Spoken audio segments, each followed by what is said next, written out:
ஆரோக்கியமான மாடு வந்து எப்போ வந்து ஈத்து எடுக்கணும் அப்புட்னா, கண்டிப்பா அதாவது இப்போ வந்து மாடு வந்து கன்று போட்டிருக்கு.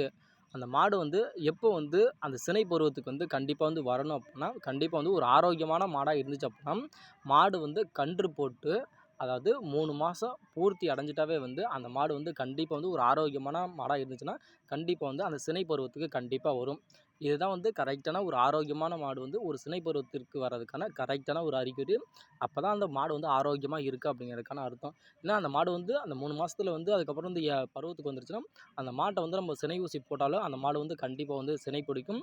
அப்பதான் வந்து வருடம் ஒரு கன்று அப்படிங்கிற மாரி இந்த வருடம் கன்று போடுதுன்னா, அதே அதே இப்போ இந்த ஒரு மாசத்துக்கு ஒரு ஆகஸ்ட் மாசம் வந்து அந்த மாடு கன்று போடுதுன்னா, அதே அடுத்த வருஷம் ஆகஸ்ட் மாசம் வந்து கண்டிப்பா வந்து நம்மளால வந்து அந்த திரும்பி இன்னொரு கன்று வந்து கண்டிப்பா நம்மளால எடுக்க முடியும். ஒரு ஆரோக்கியமான மாடா இருந்துச்சுன்னா, கன்று போட்டு 2 மாசம் இல்லாட்டி 3 மாசத்துல வந்து கண்டிப்பா வந்து அந்த சினை பருவத்துக்கு கண்டிப்பா வரும்.